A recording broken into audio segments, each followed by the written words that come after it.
Finalmente potrò dimostrare ai miei nonni che faccio un lavoro vero, perché andrò in TV, in Rai. Vi porterò con me e cercherò di filmare il più possibile, fin dove me lo permettono, così da documentare come si stia in Rai. Andiamo!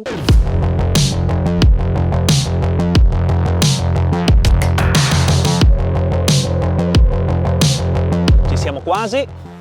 Ed eccomi qua, mi trovo in Rai, in TV, provincia Treviso.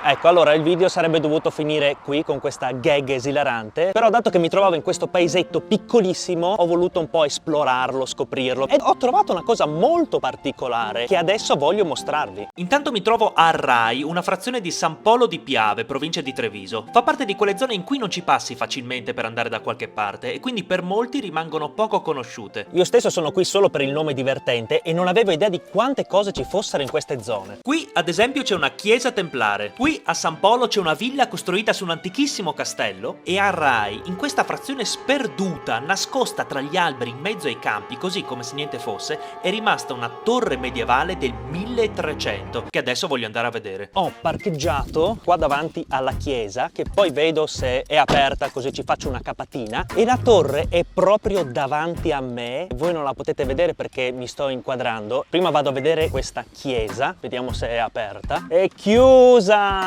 Questo è il campanile che finisce con questa statuetta di un angelo. Eccola! Ha capito che stavo per fare una battuta. Con questo angelo con il pugno alzato, come a stare a dire: guardate, ho ancora questa mano, perché quest'altra è andata via. Però adesso andiamo alla torre, così ve la faccio vedere. Vi garantisco che io sono super emozionato ed è assurdo perché è un rudere che fino a qualche anno fa probabilmente avrei bellamente ignorato. È proprio in mezzo al nulla e normalmente questa torre che io qua davanti per metà anno è coperta da alberi e da fogliame, quindi non la puoi neanche vedere passando per strada, e ora che è inverno invece la si vede perfettamente ed è fighissima. Ecco, adesso ve la mostro che è arrivato anche il sole. Eccola qui, mi avvicino ancora un po'.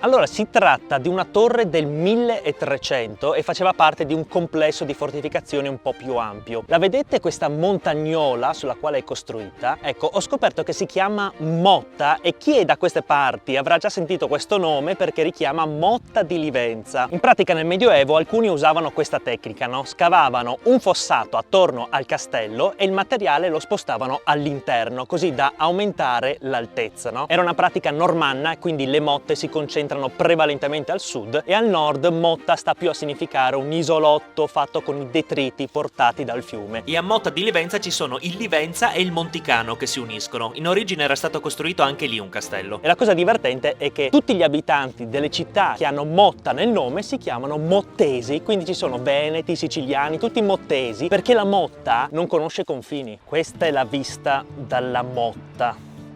Guarda che bello. E forse il panettone Motta si chiama così perché sembra una piccola motta, oltre al fatto che la ditta è stata fondata da Angelo Motta, la cui famiglia si chiama così forse perché era conosciuta per fare le motte e ora è tornata conosciuta per fare altre piccole motte. Solo la famiglia Motta può rispondere a questo quesito e mandarmi un panettone. Ma tornando a noi, perché hanno fatto questa torre qui in mezzo al nulla, anzi in mezzo ai campi, i campi della Rai, magari senza permesso? Ebbene, perché qui vicino passava la via Ungaresca più o meno così. Si tratta di una strada medievale che attraversa il Friuli e il Veneto fino a Treviso, fatta per commerciare con l'Ungheria. Alcuni tratti ricordano ancora il nome originale. E di tanto in tanto qualche ungaro veniva anche a saccheggiare qualche paesetto, per questo una torre faceva comodo. E la cosa che mi fa un po' girare le palle è che sarebbe potuta arrivare praticamente integra fino a noi se non fosse che durante la prima guerra mondiale gli austriaci la fecero esplodere per motivi militari. Questi sono gli unici bombi che ci piacciono, a distanza però, E poi venne distrutta definitivamente nel 1925 da un tipico uragano del Veneto.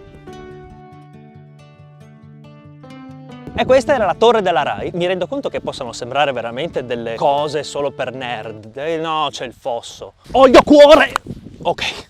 Ho già rischiato un telefono una volta con questo salto. Stavo dicendo che in queste zone è pieno di cosettine particolari come queste e volevo capire se sono io ormai che ho una visione distorta e che quindi sono dentro il vortice delle emozioni e mi entusiasmo per robe del genere, oppure se è una cosa che interessa anche a voi, perché se vi interessa vado volentieri a esplorarle e ve le racconto. Già normalmente la torre è nascosta dagli alberi, ma per renderla ancora più nascosta i cartelli cercano di depistarti. E qua vicino c'è anche Mediaset.